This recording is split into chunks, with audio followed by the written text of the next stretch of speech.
Hello everyone! We're trying this new app. Hindi naman siya new. Entirely new. Basta ngayong session, we're going to talk about how to get high-ticket clients. And we will be sharing our own first premium client story. Premium clients. Nilang one. So, yon. Abangan nyo. Let's have an opening prayer. And let's remember that we are in the presence of God. In the name of the Father, the Son, the Holy Spirit. Amen. Lord, we praise you, we glorify you, we honor you. We thank you for blessing us these past few days. We're grateful for all the resources and the people we're sending our way so we can bless others too. Please forgive us when we don't listen to you. We lift up every person who's watching and listening to this podcast. We lift up to you ourselves. Send your Holy Spirit so we will always have the courage to say the right words, to share your truth. Help and remind us that everything we do is a means to glorify you as well as serve others. We believe that whatever success we have, we owe it all to you. All this we pray in Jesus' name. Amen. In the name of the Father, the Son, the Holy Spirit. Amen. So ayun, again, our topic is how to get high-ticket client sharing our first premium clients story. Yan. We're trying this app called Riverside. So sa mga naninibago, abangan natin kung kumusta ba to. We are Connie and Belle, and this is Freelancing with Faith, the channel or podcast where our number one freelance business partner is God. So if you're watching us for the very first time, make sure that you click that subscribe button as well as the bell icon to get notifications because we usually go live Tuesdays and Friday. Time to be finalized. Yun na lang muna. So si Sis Bella ang mag-share ng mga activities namin during that time. Yes, hello. Good morning, good afternoon, good evening mga kapatid. So, kung naninibago kayo, naninibago din kami. Ang lalaki ng mukha. So, Tuesdays and Fridays, meron kaming video for each day. Pero yung Tuesday, yun yung sure na live praise and worship session. So, wala kayong ginagawa on Tuesday afternoon. Samahan nyo kami mga kapatid. Mag-praise and worship tayo. Hindi siya start of the week, pero wala namang wala namang kaso kay Lord yon kung kailan natin sisimulan, di ba? So at least once a week man lang, samahan nyo kami mga kapatid. Mag-praise and worship session tayo. And then Fridays, we talk more about freelancing, about digital marketing, about virtual assistance. So kung interested kayo to learn how to earn online and how to get your first online client, katulad ng topic namin today, catch us every Friday. Time to be finalized. Stay tuned. Oo. Ang tanong kasi is what is premium client? Pero bago natin i-discuss, ito yung mga common siguro na problems or issues na na-experience na as freelancers or even yung pag-aspiring na kasi lagi tayo nag-a-apply, nagsasubmit ng proposal or may message na ko-connect pero ang nakukuha lagi natin is lowball offers. So paano ba tayo makakuha ng mga premium clients o those who pay well? And kailangan ba may experience na to get premium? Actually, sasagutin na natin yan. Hindi naman. That's what to expect. Yun nga, may 3 plus 1, oh, di ba? May ganun pang 3 plus 1 na tip. Mindset shifts that led to premium client opportunities. And share namin yung story namin ng mga actually, hindi naman namin na-realize na premium siya unless ewan ko paano ba, i-measure mo from magkano yung nakukuha mo versus sa time na kinukonsume mo. Or hindi naman kasi namin iniisip yan before kasi ang goal natin is kita na totoo talaga yung working from home, 'di ba? Totoo talaga na makakakuha tayo ng clients online. Pero we're blessed na maka-experience ng ng mga ganyan na high ticket or premium clients. Ayun. So, of course, meron kaming mga Bible verses, pero i-incorporate namin. Yan. Kasi ang tips natin, syempre, may may acronym. It's called CARE. Yes. Kaya, how to get high-ticket clients through caring. And then, sharing ng story and how we got our premium clients. Ayun. So, ang first one, syempre, is nasa connect with intention. Ayan. Ayan, ang laki. O, diba? Pag di nyo pa nakita, yan eh. So, ang according sa aming kodigo, hindi, ang ano lang naman, ang simpleng explanation lang naman ng connect with intention is, ano talaga, hindi ano lang, copy-paste or hindi napaka-general ng message. Kumbaga, nagko-connect ka dahil gusto mo talagang mag-connect. Yung hindi agad nagpi-pitch, parang ang ginagawa ata lately is after tanggapin yung connects, like for example sa LinkedIn, sabihin na natin, nagpi-pitch agad.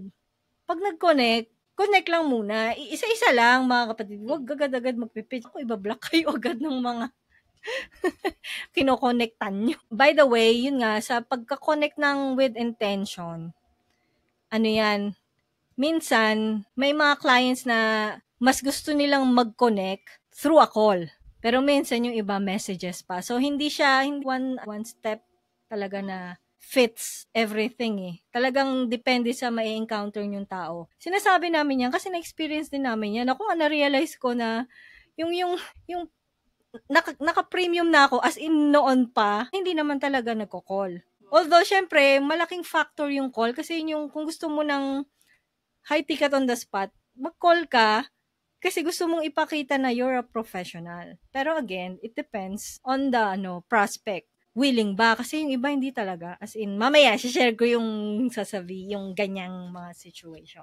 So, yon. Tapos, yun lang. So, it's not about forcing a Zoom call. It's about making them feel heard. Ayan. Kaya makakuha pa rin kayo, a short tip, a short teaser, makakuha pa rin kayo ng premium clients with or without the discovery call. How about you, sis? Yung sa akin naman, kailangan talaga maging ready rin tayo mag-switch ng approach. Kasi parang kunyari, even na hindi talaga kayo comfortable sa discovery calls. So may mga times talaga na kailangan nating harapin yung mga calls na ganito. Opposite nung sinasabi ni Sis Cons, meron at meron ding clients na mas preferred ang discovery calls. Kita na nila yung kung ano ba kayo, aligned ba, medyo okay ba yung vibes. Doon nila nag-gets eh. Minsan nga, kahit hindi pa masyadong technical yung pinag-uusapan, pero dun sa nakuha nyo na agad yung ni prospective client, enough na siya eh. Technical yung pinag-uusapan, wala pang strategy and all. Pero pag nakita yung personality nyo na nag-judge, yun yung advantage ng discovery call. Tapos yung sa akin pa, parang advantage nga siya kasi before, parang ang hirap i-prove yung sarili mo na through yung something na written na parang lalo na ngayon 'di ba mga kapatid, ang advantage na lang ang way na lang na mag-stand out ka is yung personality. Ang proposals ngayon nagagawa na ng AI, parang ang dami-dami ng way to generate. So paano pa tayo magsa-stand out from the crowd? Yun yung personality na natin yung dapat ma-feel. Kasi for sure, yung mga clients ngayon pag nakaka-receive ng mga cover letters, strategy documents, nakikita na nila na parang pare-pareho lang naman talaga at the end of the day, yung mga suggestion, mga pitch. So, yun yung yung maging ready tayo na mag-switch kahit hindi tayo comfortable. Kasi minsan, yun din yung mabilis na way na ma-close yung client na. Ayun. So, ang second naman namin, A naman. So, it says, address their needs early. So, hindi lang yung pitch agad. So, if for example, nakita nyo na yung need, or if for example, nasa Upwork kayo or any similar platforms, nakita nyo, we need this, tapos nag-send kayo ng message. Wag yung, I am this, ganyan-ganyan. Basahin nyo yung post. Pagbasa nyo ng post, yun yung i-address nyo. Yun eh, i-address nyo yung needs. Kung may details siya na sinabi, sabihin nyo, paano, kung may problem ba or baka may kailangan kang tanungin para linawin yung sinabi niya. Yun nga yung sinabi ni Spila, general na sinesend mo, basta makapag-send lang. So yun, wag agad kasi ang nangyayari kasi pag nagko-connect, nagpi-pitch agad eh. O kaya yung hindi na uso, for me at least for me, hindi na uso yung after mag-connect, kakausapin mo agad. Hindi, mag-thank you ka na lang muna for connecting. I-warm up mo muna. And then after, siguro mga 1 week or a few days, naging active siya, doon ka makipag-usap, ask about the post. Nakita nyo, mga ganong bagay. So, hindi siya agad, pitching ni Proverbs chapter 18 verse 15. Ayan. Context. Ayan, the heart of the intelligent acquires knowledge, and the ear of the wise seeks knowledge. For me, in short, the wise and the intelligent, hindi siya complacent. Laging you learn something new. You keep on learning. Kasi nga, hindi porke marami ng alam binibigay mo yung sagot if hindi naman yun yung tanong. Parang pitching ka yun nga kasi nagpipitch ka agad. So, yun yung avoid natin yung, kasi ang point natin is to address their needs. Wala nang paligoy-ligoy, just address the need para makakuha ka ng client. Premium client. Ayan, ikaw. Parang minsan, masyado tayo na in love dun sa in-offer nating service. So, cons, pakinggan muna natin. Kunyari, in-offer natin social media, YouTube muna, kaya YouTube na lang para mas specific. Mayroon YouTube strategies. Tapos po tayo ng push, ito dapat ito yung alam ko nag-work na strategy. Alamin muna natin na ano ba muna yung meron si client bago natin i-impose kung ano man yung strategy na meron na alam na natin na na-apply na natin sa ibang client. At may mga times na hindi pala yun yung unang-una niyang kailangan. Kaya pala talaga siyang maayos kasi kahit na anong YouTube book wala ka namang maayos na website pa, 'di ba? Parang tulungan na natin na himayin isa-isa kasi minsan yung mga clients lalo na kung nagsisimula pa lang sila sa online space, hindi talaga nila alam exactly kung ano yung need nila. So yun yung natin, yun din yung way natin na standing out na para na concern talaga siya dun sa overall na goal ng ng sinisimulan kong online business. Hindi lang yung pak.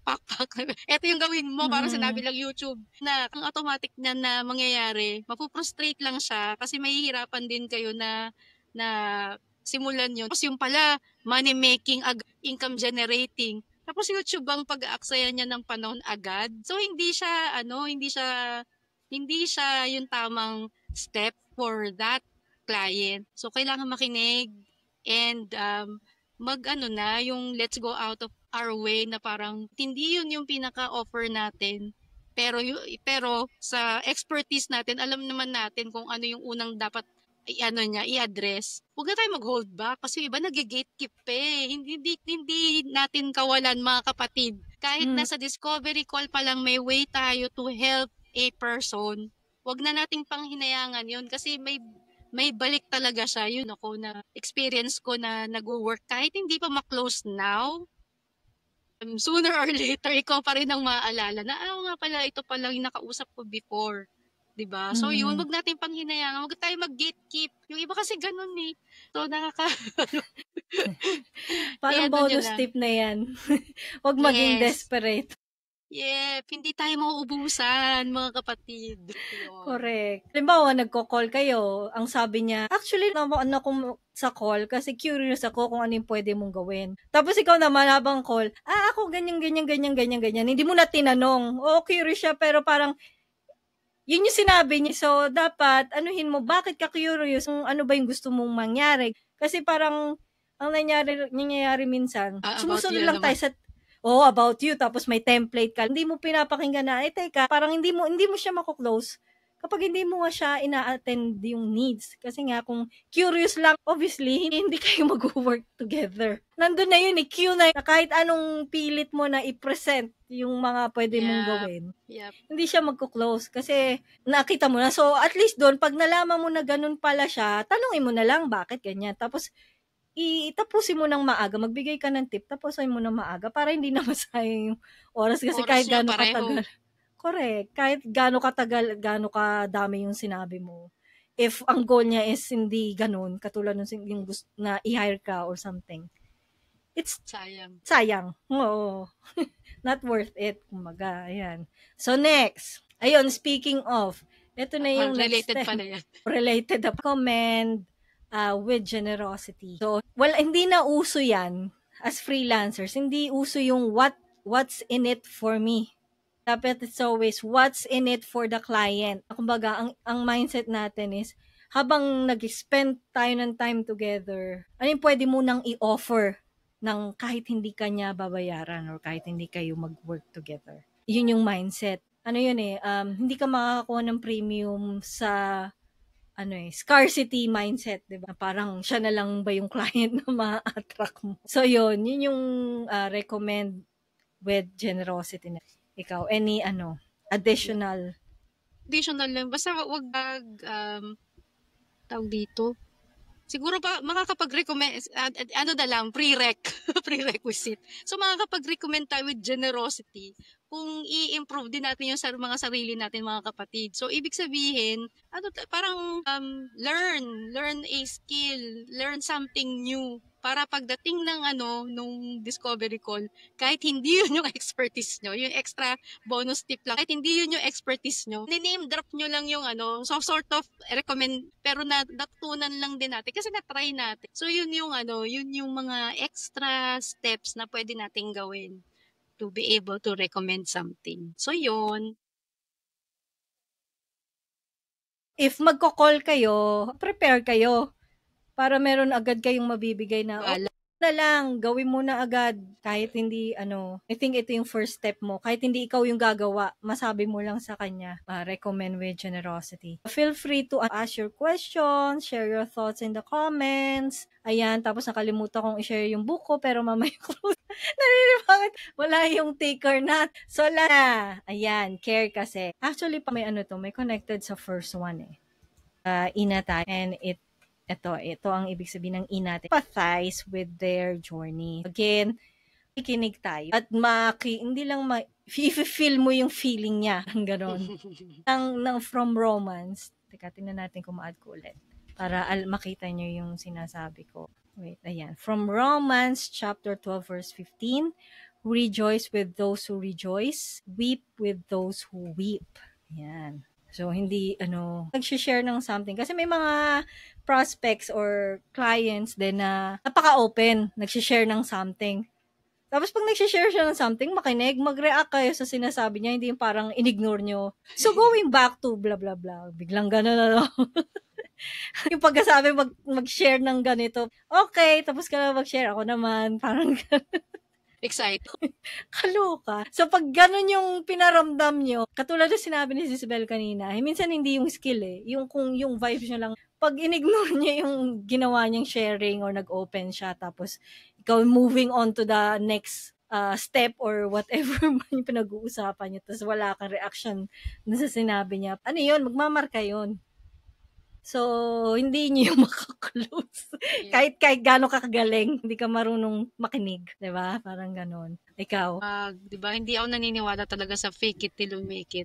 Yung parang magpo-put up kayo ng front na kasi naaamoy din nila yung kung genuine ba talaga yung concern or hindi. Madali kasi magsabi, oh, you're so ganyan. Yung nasa loob nyo naman hindi. So, maging na tayo, maging authentic na tayo pagdating dun sa ganun. Kung nagbibigay tayo ng compliment, is it something talaga na you mean? Minimin nyo ba talaga yung sinasabi nyo? Or sinasabi nyo lang just to impress? So, maging tayo sa intentions natin kasi hindi siya sa salita lang. Nararamdaman talaga nila na concerned ka. So, yun yung authenticity na side. Tapos yung isang bonus tip na nakita ko na nag-work. Habang kausap nyo pa lang na prospect pa lang kunyari, dun sa language nyo, parang sabihin nyo na parang isali nyo na yung sarili nyo dun sa goal na tina-target nila. Kunyari, something along the lines like, so what we'll do with our brand is ganyan, blah, blah, blah, blah. Kasi nila na, uy, agad, ba't kasali ka na? Parang mo na yung sarili mo. Tapos, we can, ganyan, ganyan, ganyan. Kasali ka ulit, hindi yung, you can try this, you can try that. Parang nakaganong ka, outside of the outside of their world pa. So, yun yung na discover ko na effective pala kasi nag-reply pa talaga yung isang prospective client ko na yun. Bel, I really appreciate how you said we. Kinute-unquote pa niya pero yung sa akin wala lang practice ko na ginagawa ko na talaga siya ever since. Na pick up niya na parang this is a good start. It's a good start, naramdaman niya na talagang pinifeel ko talaga na part na ako ng team. So, extra tip, mga kapatid, try nyo din. May follow-up question ako dyan sa tip mo. Paano ko sinabi, why do you keep saying we? Do you have a team? Ano ba yun? Oh, pwede rin yun. Pwede. Pwede. Basta yung we na mapifeel nila nakasama sila, and at the same time, kung masyadong malaki yung project, for example, kasi mas realistic na I have a team with me who can help with this project. Ganun yun na yung front. Kasi wala namang hindi naman na ngayon, tawag dito, hindi nakapani-paniwala, and hindi na tawag dito, something na nakakabilib. Yung marami kang role, as isang tao ka lang, mas maganda, mas professional yung dating na, uy, meron akong team behind me na pwedeng tumulong sa atin. So, yun. So, ibig sabihin, marami na. O, diba? Yes. Dalawa, yun, double meaning yun. Yung we na yun. Try we nyo with lang. the client and we with, malaking company. So, yun. Pero bago namin share yung paano namin nakuha yung aming premium or high-ticket client, syempre, ibahin natin yung flow. So, if you want a guide on how to start your virtual assistant business, ayan, go ahead and visit conniezabala.com/vabook. That's conniezabala.com/vabook. Tinaman na akong ilagay yung text, so check nyo na lang. Tama yung point. Tama. At hopefully, hopefully kasi abangan ko rin sa recording. First time namin mga Kasi kapatid. baliktad ka rin. Oo, kasi baliktad rin ako. So, yon. And if you want a free chapter, punta lang sa bit.ly/VA free chapter. Tapos, this is a pre-recording, pero you are always more than welcome to share your thoughts or ask your questions. Kasi importante sa amin, syempre, kung may malaman, kung may natututunan ba kayo sa mga pinagsasabi na. So, connect. Let us know. So, ikaw ba? Gusto mo na, paano ba, kailan ba yung premium client mo na una na actually, ko na-realize na premium client. Later na. Parang years later na. So, paano nangyari yung first premium client mo? Premium, syempre nag-start ang lola nyo sa talaga. As in, parang feeling ko, ang sign sa akin na premium siya, pag i-divide mo yung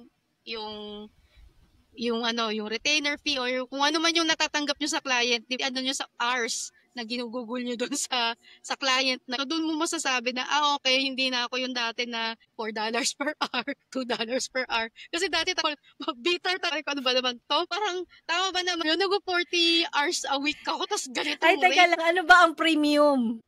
Paano ba masasabing premium? Ang premium sa akin is yung happy nyo. Hindi kasi subjective Depende kasi hindi ko pwedeng sabihin na $30 per hour o $40 per hour para masabi nyo na premium yun. Kasi meron ako mga nakakausap, parang maka $15 per hour lang sila, okay na, sobrang happy na nila doon.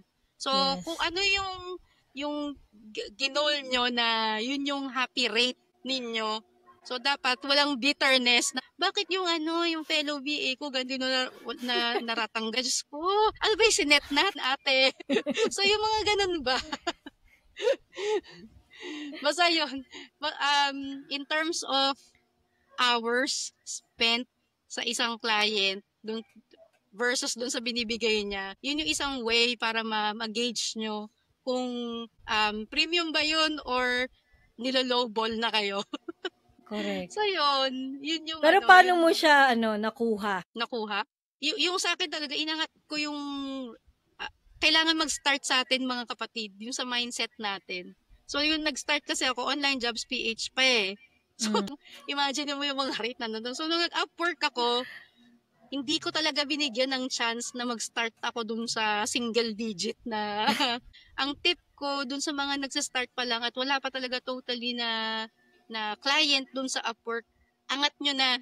Tapos, effective siya. Parang yun yung may perception building na agad na, uy, ito yung rate ni Kasi minsan baliktad mas ini-equate ng mga prospective clients yung skill natin minsan sa rate. Kasi pag kunyari mababa, parang lang to, so lang to. Hindi to masyadong general lang to. So, doon tayo pumwesto mga kapatid sa higher na na asking rate. So, yun yung sa akin. Upwork talaga nag-start. Tapos hanggang sa nilabas ko na, naging retainer na siya. I think na-share ko na to sa ibang session. But anyway, ang gagawin ko lang is i-replace yung images, yung mga photos sa blog niya. Kasi writer siya, may mga pictures dun sa blog niya. Ng mga walang problem sa copyright. Kasi 'di ba may mga royalty-free images, tapos siya yata parang siguro may nag-connect sa kanya na you're using my so kailangan niya ayusin. So yun lang yung gagawin ko. As in yun lang na hindi pa nga ganun kadami yung pictures niya. As in wala pa akong 100. Pero 300 yata yung siningil ko. Ganon. Kaya talagang subjective. Ano yung premium. Yun. Tapos, paano ba yung story? The reason paano ko ba na-close, hindi ko siya dinisi kasi hindi naman ako, alam na yan, pag introvert ka talaga, Last. no, sa DC, parang last resort na yun, pag talagang in-insist ni prospect na mag-call tayo, go, mag-call. Pero pag, as much as possible, hindi magdi-DC. So, hindi naman kami nag-DC, pero ang ginawa ko, in detail kasi binasa ko yung niya, yung post niya. Tapos sinabi ko, ito yung gagawin ko sa ganito mong problem. Talagang nagbigay ako ng steps. Tapos ito yung gagawin ko, ito yung, ewan ko naglist pa at gumawa pa ata ako ng spreadsheet na ganito, ibibigay ko to sa'yo para may reference ka na ito yung photo mo, tas ito yung pinanggalingan ng photo na nilagay ko. Parang may ganun pa ata kung as in, dinetail ko talaga. Tapos nagulat siya na, uy, ayos yan na, sinabi mo na agad. So, yun, agad, ganun kadali. I mean, hindi naman kailangang pahirapan yung sir. Kasi minsan, actually, ang bonus na tip din, minsan kasi, hindi naman sa atin nanggagaling yun eh. Dapat mag-pray ka, manghingi ka ng grace, alam mo yun na, whether or not, kasi the